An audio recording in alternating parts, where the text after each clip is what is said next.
What's up, gang? This is video number 2 of the day. I was just here enjoying the tree swing, listening to Pocahontas and crying, and just thinking about this beautiful oak tree in the middle of the suburbs on a hill that was too steep to be developed by houses or other stuff or the park. And it's this little part of nature in the middle, OG Orange County nature in the middle of suburbia. And what a blessing that is to have this space always be here.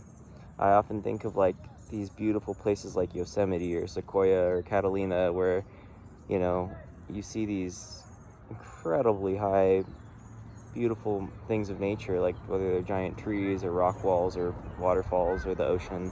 And it's like, wow, this always exists, even when I'm back home. And yet this is just not too far of a walk from the house. And here's this beautiful place. And it's crazy to think that at one point in time, maybe hundreds of years ago, when it was all undeveloped, or maybe way sooner than that, who knows, there was Native Americans living here, and then people before that. And not to go all progressive and apologize for existing, but it's wild to think that think back on like the stories of colonialism, which I was listening to Colors of the Wind, which talks about that theme, and it's rightly, she's complaining, rightfully so, because she lived in the story of being colonized, and the tragedy of that and the injustice of that, and just seeing these powerful people with a different paradigm coming in who, wanted to inflict violence and order and establish their way of living over the people who had been living there and had a different way of being that was more peaceful and more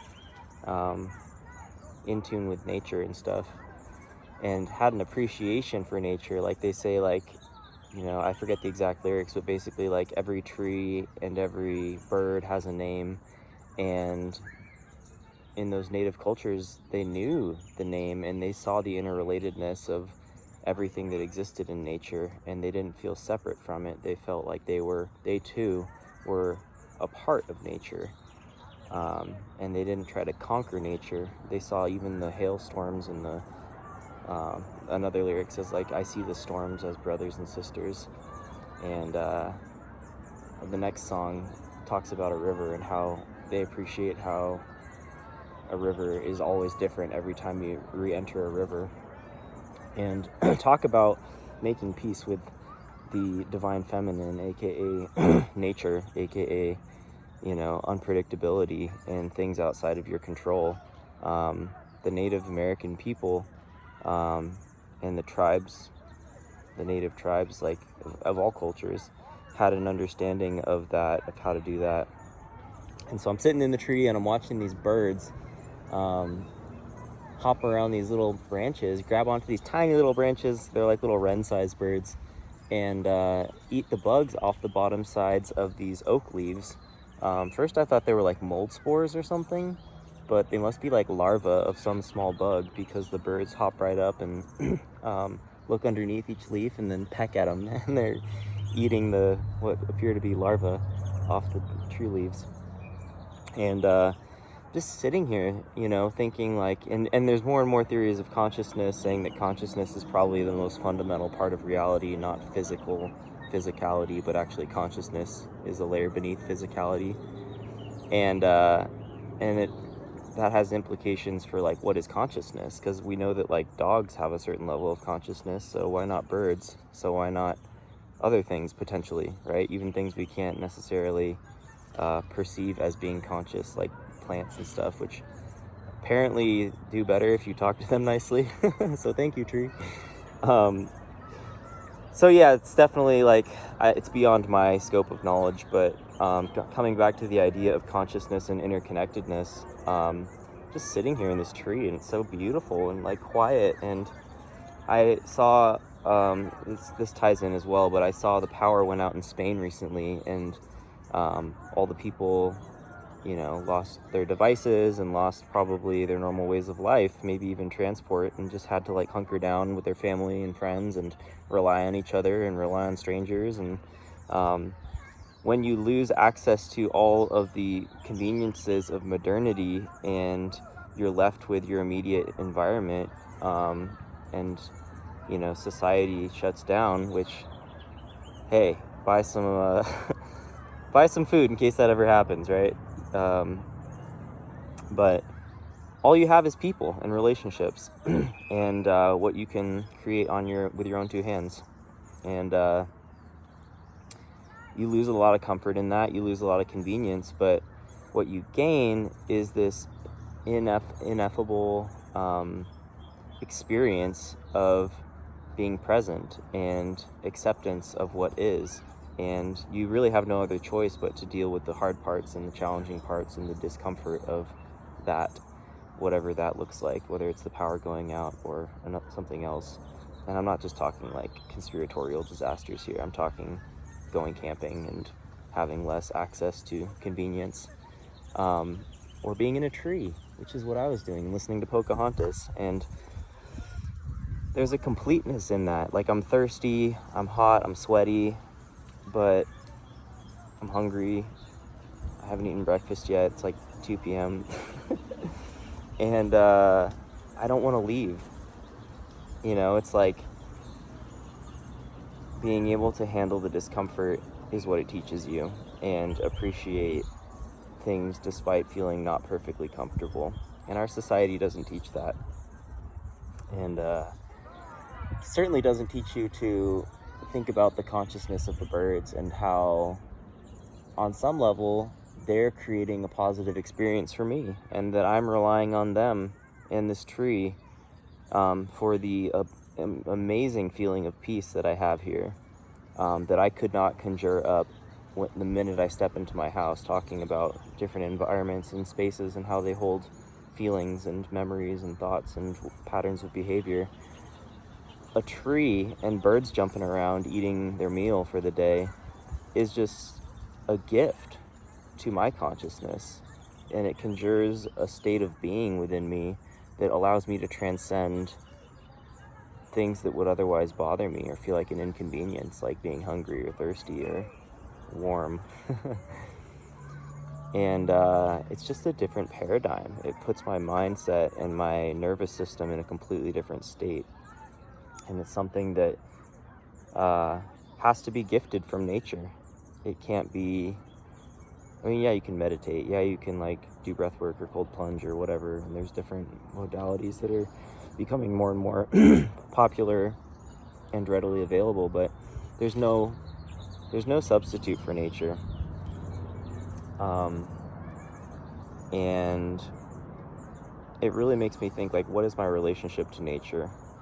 Like, it sounds cheesy, but like, am I the guy who picks up trash when I go on a walk or a run? Or am I the guy who, I was thinking about like chopping off a branch of this tree so that my swing could swing more readily when I was setting it up. And then I realized, I could just raise the swing up a little bit, and maybe it's a little less convenient to get into, but I won't have to chop a tree branch off. And there's so many ways you could look at that, little tiny decisions you can make each day to be in harmony with nature or not, and you can obsess over it and become intolerable to your friends and family, or you can just hold that knowing in your mind and do the best you can with it. And those are the people I like being around. And no, don't overwhelm yourself, but it feels good to care about nature and to honor nature. And even in the midst of a modernized society where a lot of what you do throughout the day, like for me using a Keurig instead of making my own coffee, is not helping nature, but it's part of my routine right now, and maybe it won't be in the future. But fuck it, dude. One step at a time, right? And yeah, part of nature is how you treat yourself too. So yeah, don't shame yourself. Don't hate yourself because you're not fully zero carbon footprint, while the corporations steal your water and steal your, put carbon dioxide into the atmosphere, among other pollutants that might be more important than carbon dioxide. Okay, we're on a tangent here. Back to Pocahontas. Yeah, nature's so beautiful, man, and it is a gift, and it's a shame that we are so busy in our lives with our careers and 8-hour work days and other responsibilities that we don't have the time to get out and enjoy it and feel peaceful and have that be a regular part of our lives, so that peace in our nervous system is more normalized.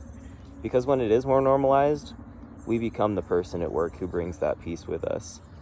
Like I can think of a couple people that I've worked with in the past who had this, I think it was more so to their faith and to their connection to their family and just overall connectedness, that they had a peace, but maybe perhaps they got out in nature too. But there's certain people that have this like innate peace and like groundedness that they bring with them wherever they go. And I really feel like the pace that we allow ourselves to live our lives, if we can slow that pace down and really find a home within ourselves and wherever we go, which nature helps with that immensely, then that translates into every environment we go into.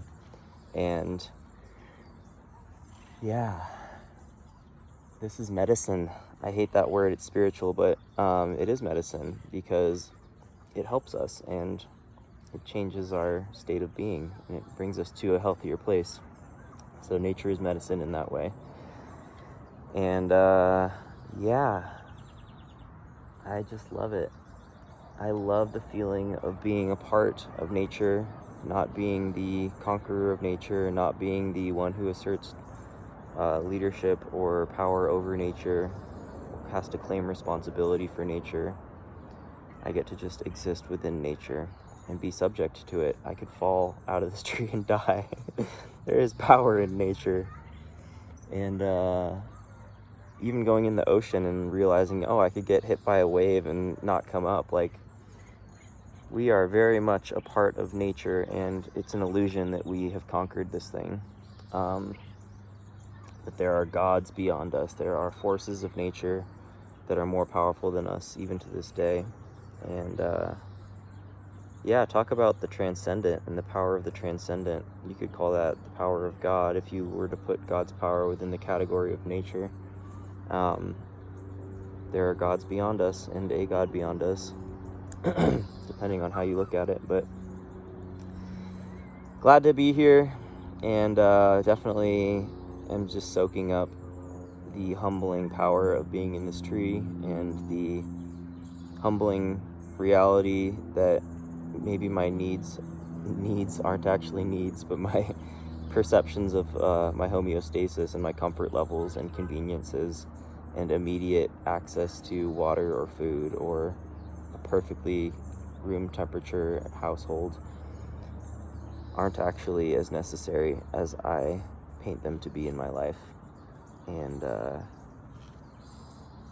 there's this whole other ecosystem that's always enjoying itself and sustaining itself even outside your front door. So go get out in nature, folks. Or don't.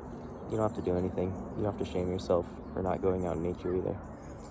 But it's there if you want to go in it. And if you don't have time, that's all right.